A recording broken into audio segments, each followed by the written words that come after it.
Joining us now is political commentator Quentin Giles. Quentin, the scuttlebutt right at this point is that it's going to be Nicole Shanahan. Now, maybe he'll surprise us. We don't know. But Nicole Shanahan, the Silicon Valley attorney, ex-wife of Sergey Brin, the Google co-founder, very rich. What do you expect? Yeah, for all intents and purposes, that's who it looks like it's going to be. I don't know if this really shakes up the race that much, though. You know, when we look at polling, there is a apathy from a lot of voters that are disillusioned by this rematch between President Biden and former President Donald Trump. And so there's an appetite for a third-party candidate. And quite frankly, for a while, this appetite has been growing, particularly amongst younger people. But when we look at the polling across all the states, particularly the swing states that will determine the outcome of this election, I'm not sure that Robert Kennedy choosing anyone is really going to dent what we all know to be a head-to-head gigantic collision that is Biden versus Trump. Could it be enough, though? I guess that is the key question right now, because in some of these swing states, you had Trump a few cycles ago winning by 10,000 votes.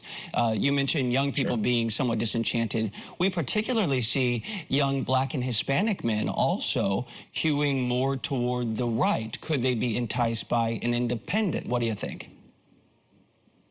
Yeah, well, absolutely. I think that if this candidacy does anything, the way it's looking is that Robert Kennedy is going to pull from some people who have an inclination to vote Republican. And so by that logic, it's going to hurt Donald Trump because, as you say, some of these states were won by merely, 10,000 votes. Think Georgia in the last election, but going for Biden.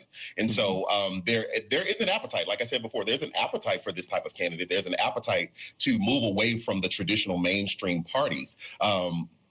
I just don't think that it is going to be that big of a disruptor. Donald Trump is already in an uphill battle in some of the swing states because you do have apathy amongst Republican voters as well, not wanting him to re-represent the party. And so there's frustration within that party, and not to be moved by the frustration that's in the Democratic Party around Biden, but there's a much stronger coalition and a supporter base that is going to vote for him than a voter base that is going to vote for Donald Trump.